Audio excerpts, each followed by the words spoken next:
Pemerintah Filipina mendeportasi 69 warga negara Indonesia yang terlibat judi online dan cyber scamming di negara itu. Sebanyak 22 orang yang dipulangkan dari Filipina ini tiba melalui Bandara Soekarno-Hatta secara bergelombang pada Selasa dan Rabu 22 dan 23 Oktober 2024.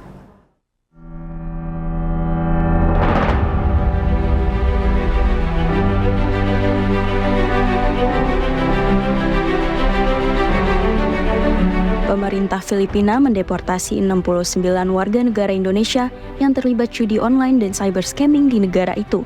Sebanyak 22 orang yang dipulangkan dari Filipina ini tiba melalui Bandara Soekarno-Hatta secara bergelombang pada Selasa dan Rabu 22 dan 23 Oktober 2024. Kadif Hubinter Polri, Irjen Pol Kristamurti menyatakan 69 WNI ini dipulangkan dengan status deportasi usai digerebek di sebuah hotel Provinsi Cebu, Filipina oleh Presidential Anti-Organized Crime Commission dengan pendampingan Div Hubinter Polri melalui KBRI Manila.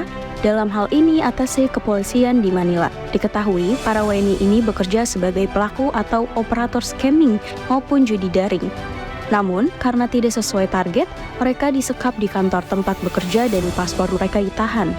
Para WNI itu dibayar 70.000 peso atau setara dengan 21 juta rupiah per bulan. Penggerebekan ini dilakukan menyusul kebijakan pemerintah Filipina yang menginstruksikan penutupan total operasi POGO atau Philippines Offshore Gaming Operator yang selama ini beroperasi di Filipina. Penutupan bisnis judi tersebut diperkirakan akan berdampak pada lebih dari 4.179 WNI yang bekerja di industri perjudian online baik legal maupun ilegal. Kami dari Polres Bandara Soekarno-Hatta tentu berkomitmen untuk melakukan upaya-upaya perlindungan terhadap warga negara Indonesia dalam upaya mencegah terjadinya perilaku-perilaku yang tentu bisa mencoreng nama baik Indonesia dan tentu saja mencegah warga negara Indonesia sebagai pelaku tindak pidana di luar. Untuk itu kami dari Kepolisian Resort Bandara Soekarno-Hatta bersama-sama dengan pihak terkait, diantaranya adalah imigrasi, selama ini sudah melakukan beberapa langkah-langkah upaya preventif terhadap warga negara yang berupaya untuk berangkat ke luar negeri untuk mencari pekerjaan seperti yang disampaikan. Beberapa upaya-upaya yang sudah kita lakukan adalah dengan melakukan screening secara ketat terhadap proses dan prosedur keberangkatan mereka. Dan biasanya seperti dalam beberapa kasus yang sudah disampaikan, ada beberapa modus-modus yang dilakukan oleh para calon pencari kerja di luar negeri. Di antaranya adalah mereka biasanya berangkat ke luar negeri dengan modus berlibur atau kemudian transit di salah satu negara sebelum ke tujuan negara akhir.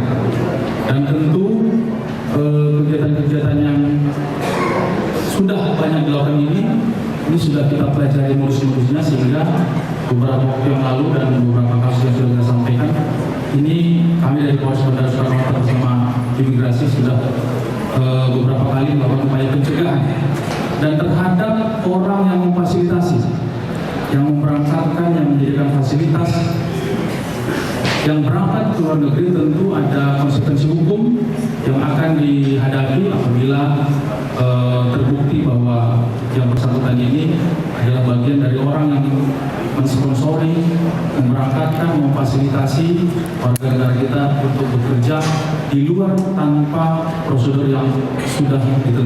Div Hubinter Polri melalui Atase Kepolisian di Manila turut berperan aktif dalam berproses identifikasi dan pendampingan terhadap para WNI di lokasi penggerebekan.